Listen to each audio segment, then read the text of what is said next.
Oh no, a knitter procrastinating weaving in a yarn end? No, I could never. Musselburgh, yeah, Musselburgh. Oh, I can't wait till my pearl sweater is done.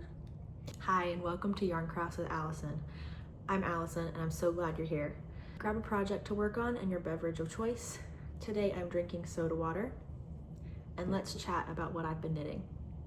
So first, I want to talk about the sweater that I'm wearing. This is the Haru V-neck sweater by Manmi Choi. It's a DK weight sweater. It is a drop shoulder. I knit this last winter over the course of like 2 weeks. Maybe more like 3 weeks.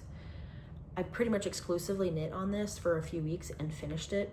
It's in yarn Bee Must Be Merino in, I don't remember what the colorway was. It might have been called teal, actually.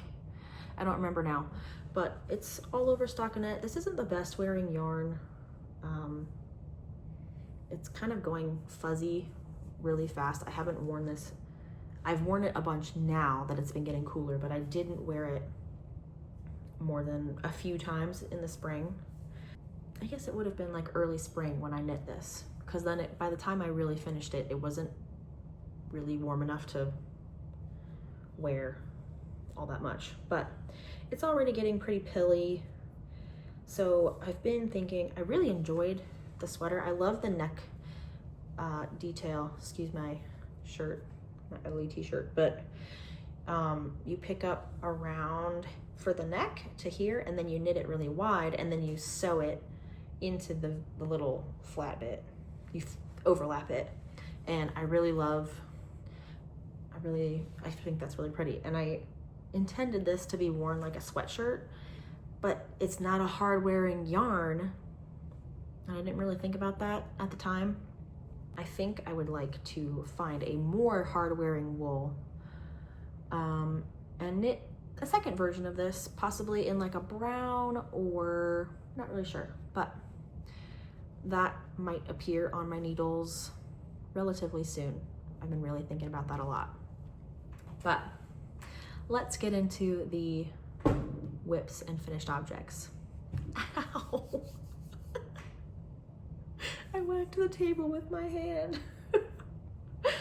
So today I have 3 finished objects and 3 whips. I've got my notes here. So if you see me looking down, that's what that is. So first things first, to get it out of the way, we're gonna start with my Alvar pullover. Now, if you've seen my podcast before, you will have seen this.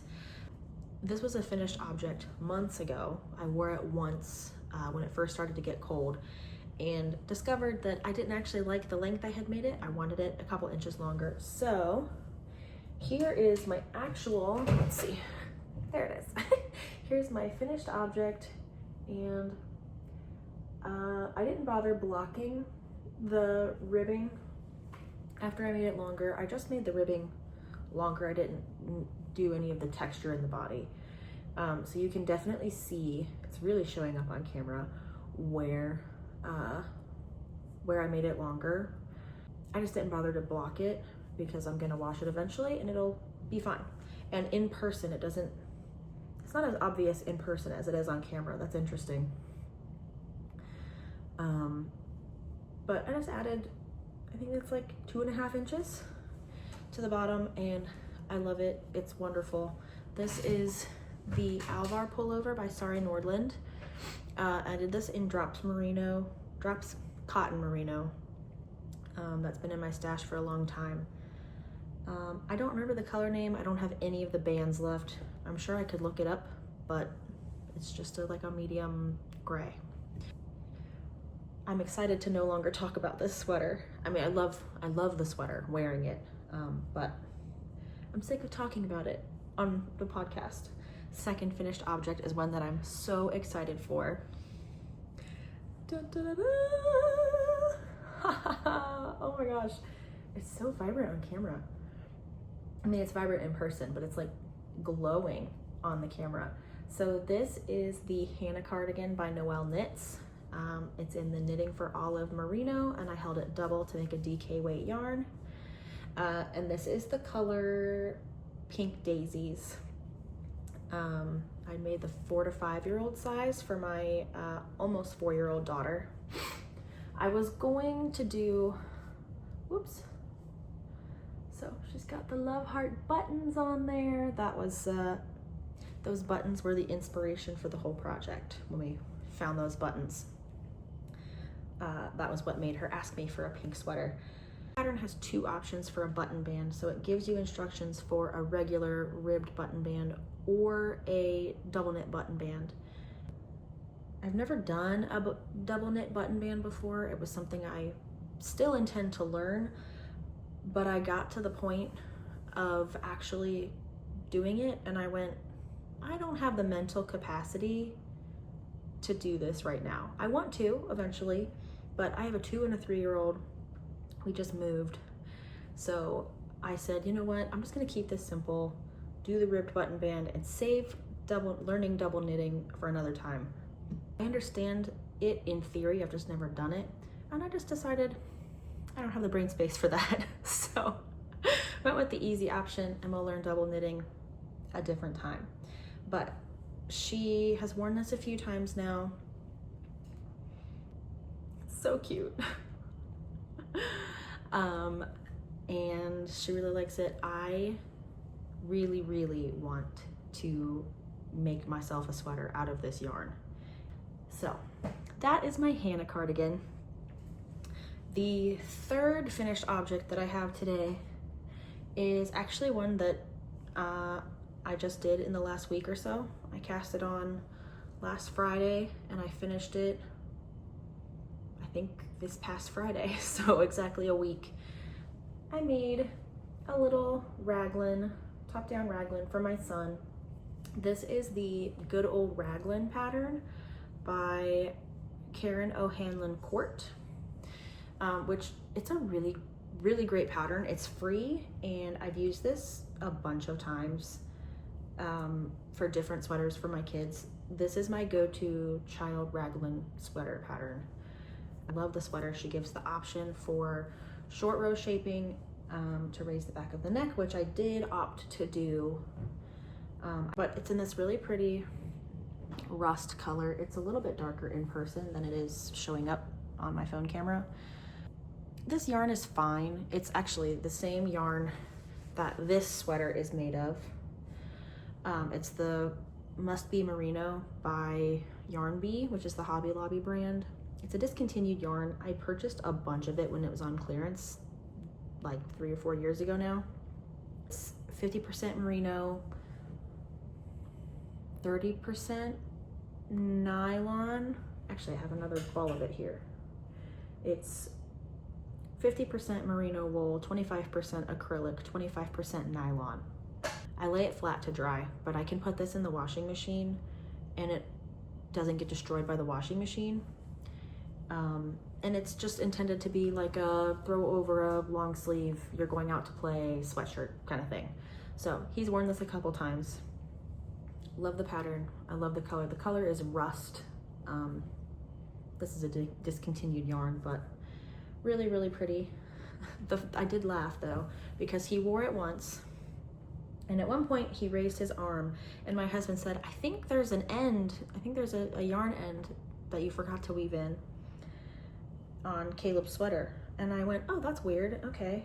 So when he took it off that night, I took it off, I turned it inside out and I found that I had woven in all of my ends except the 2 places where I joined for the sleeves.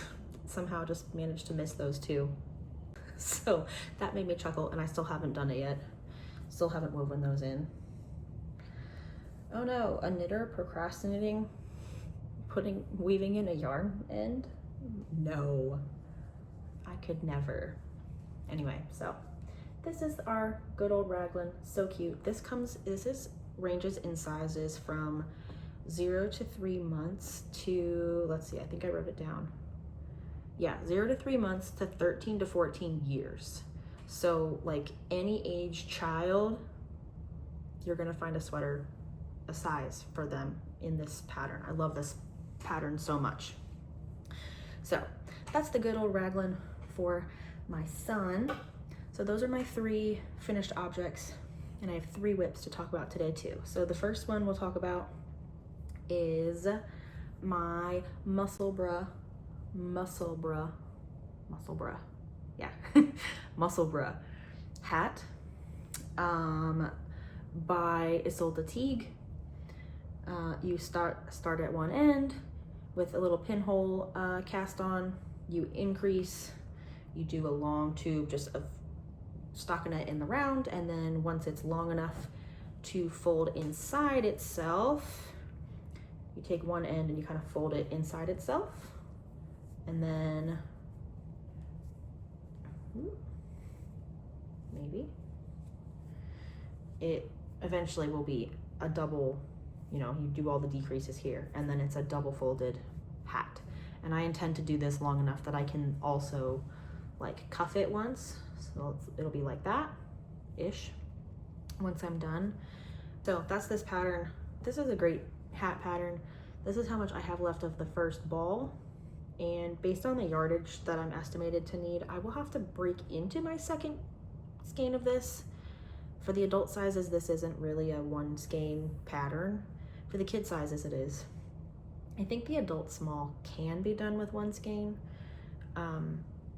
but like the adult medium and the adult large, this is the adult medium, require a second skein, which is fine because I will probably just make myself some socks, or I considered mittens to match the hat, but white mittens just seems like a terrible idea. So it's just like this white with speckles, really pretty. It's making for a really, really nice, it's really soft. I really like the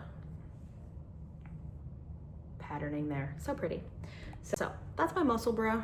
I've come quite a bit since the last time I did a podcast. I think I was probably like there the last time I did a podcast. Like, I have done a lot. This has been living, I always just keep this inside the hat. I've done this pattern, I think this is the 3rd time I've done this pattern. And I always just keep the ball in here once it's big enough. And that's just kind of been living in my purse, honestly. So I can just crank out a couple of rounds here and there. I've been knitting on that in church, so I'm really enjoying it. So that's my Musselburgh hat by Ysolda Teague. So then let's talk about my pearl sweater by Magdalena Parker. I've joined in the front.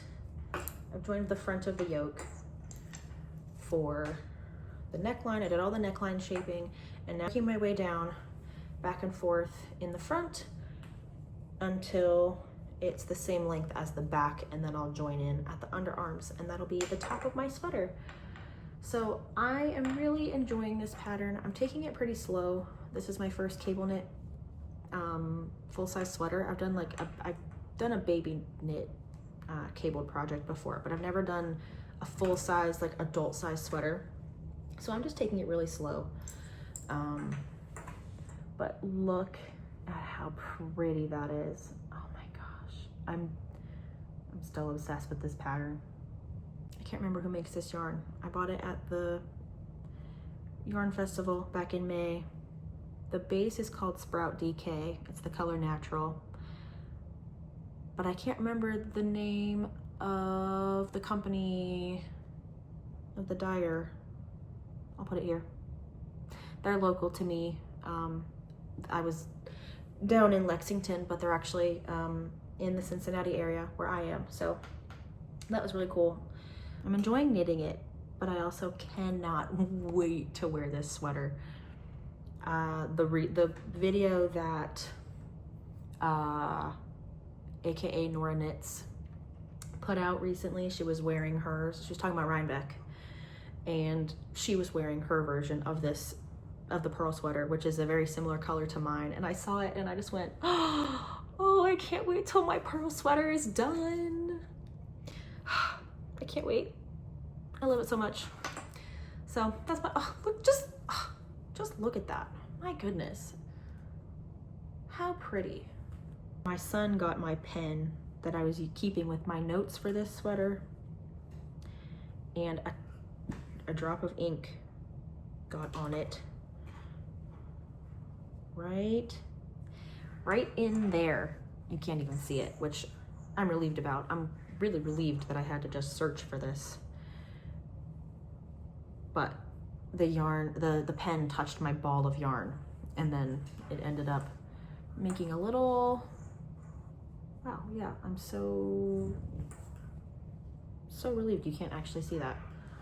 Totally not visible at all. It's in that little cable crossing. It's almost fully tucked under the cable, so that's actually, I'm glad I had to search for that just now. So my last finished object, or my last whip, is a new cast on, also with the yarn Bee Must Be Merino yarn. This is the last color I have of this yarn. So I was gonna make a sweater for my daughter, kind of similar to the rust colored one, but she said, no mama, I would like a pink sweater. I said, I just made you a pink sweater. And she said, well, I would like a light pink sweater. So that's what we're doing. We're gonna find pink yarn from elsewhere in my stash. So I have 3 balls of this, so I decided to knit a scarf, not a scarf, a shawl. Decided to knit a shawl. So this is the Rosehip shawl by Nelly Fiyal. Not sure, I'll put it up here, F-I-Y-A-L. But, so this is the start. I haven't been working on this very long, but this is a triangular shaped shawl. So this is the start of it, and it's this broken rib. There's this big broken rib section, and then it's got different textures. I'll put a picture up here. So this is the Rosehip shawl by Nelly Fiyal in Must Be Merino in the color Pesto. And my daughter opened her door. It's quiet time right now. I actually do love this yarn for shawls. I have another shawl that I kind of free-handed. This like mostly garter with some texture shawl a few years ago, and it's in a light pink color, and I really love it. I wear it a lot in the winter. So I thought, you know what, that would be a great use for the rest of this yarn, because it's not the best wearing yarn. I'm really enjoying it. It's a nice little knit. I have had to rip back twice. So you increase, you've got this center spine, and this is a free pattern too, but you increase at the edge, there's a garter edge, but then you increase here and you increase right before the spine, and then you increase again on the other side of the spine and at the far edge. So there's 4 increases per right side row, and you don't increase on the back side, the wrong side rows. And a couple of times I have accidentally gone a couple of right side rows without increasing at all. I realized that I hadn't increased, and I looked back and I was like, the last two right side rows, there are no increases. I'm just knitting back and forth on this thing. So I have had to rip back twice, just a few rows to correct that. But that's all I have to talk about today. This is a shorter one than usual, but I usually go at least a month without filming, and I wanted to film a little sooner this time. So thanks for watching. Bye. That was dumb. Why did I? No one needs to know that.